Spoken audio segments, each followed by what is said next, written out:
প্রশ্নটি এমন যে হামিম ভাই 2008 সালে আওয়ামী লীগ সরকার গঠন করলে তার ছাত্র সংগঠন হলে আধিপত্য বিস্তার করে এবং হলগুলো দখল করে নেয়। চারিদিকে শোনা যাচ্ছে যে আপনাদের মাদার পার্টি আসন্ন নির্বাচনে ভালো করবে। এখন প্রশ্ন হলো যে যদি তারা ভালো করেন তখনও কি আপনারা হল দখল করবেন? করলে কতক্ষণ সময় লাগবে? একদিন, এক সপ্তাহ, নাকি এক মাস? দ্বিতীয় প্রশ্নটাও পড়ি।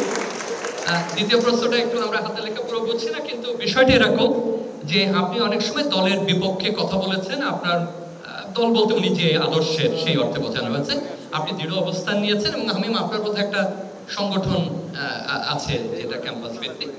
তো উনি জানতে চাচ্ছেন যে আপনি ডাকসু নেতৃত্বে আসলে সেক্ষেত্রে আপনার অবস্থান কি হবে দলের ব্যাপারে বা আপনার এই সংগঠন? প্রশ্ন দুটি আমার ভালো লেগেছে। একটা হচ্ছে 2008 সালে আপনারা জানেন একটি ফ্যাব্রিকেটেড নির্বাচনের মাধ্যমে আওয়ামী লীগ কিন্তু ক্ষমতায় এসেছিল। 2014 সালে একটা আনকন্টেস্টেড নির্বাচনে আওয়ামী লীগ ক্ষমতায় গিয়েছিল। 2018 সালে একটি রাতের নির্বাচনে গিয়েছিল এবং 24 সালে একটি ফাঁকা মাঠের নির্বাচনে তারা অংশগ্রহণ করেছিল। কিন্তু বিএনপি যে নির্বাচনে অংশগ্রহণ করবে সেটি কিন্তু আপনাদের সকলের একটি গণতান্ত্রিক বাংলাদেশ বিনির্মাণের যে নির্বাচন, সেই নির্বাচনের মাধ্যমে।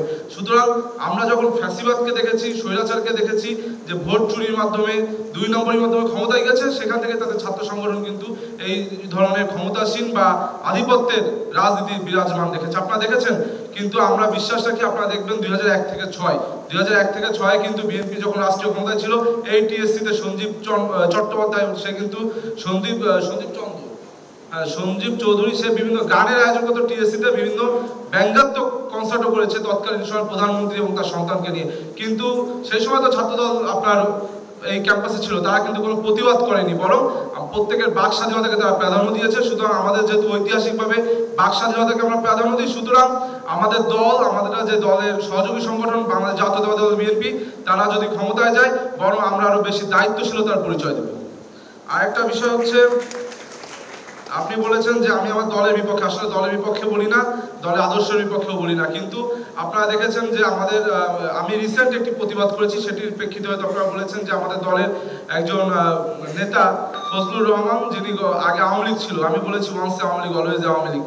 কারণ উনি আগে একরকম ছিল, এখন বিএনপির নামে বিএনপিতে আছে, কিন্তু আপনি দেখছেন যে এই জুলাই আগস্ট গণঅভ্যুত্থানকে ছোট করেছে। সুতরাং আমার দলে এই বাক স্বাধীনতা আছে, আমার দলে গণতান্ত্রিক চর্চায়, সেইখান থেকে আমাদের দলের আদর্শই এটা, সেই আদর্শিকতাকে ধারণ করেই আমি আমার দলের একজন বর্তমান নেতা, যে আগে আওয়ামী লীগ ছিল, তার বিরুদ্ধে প্রতিবাদ করেছি।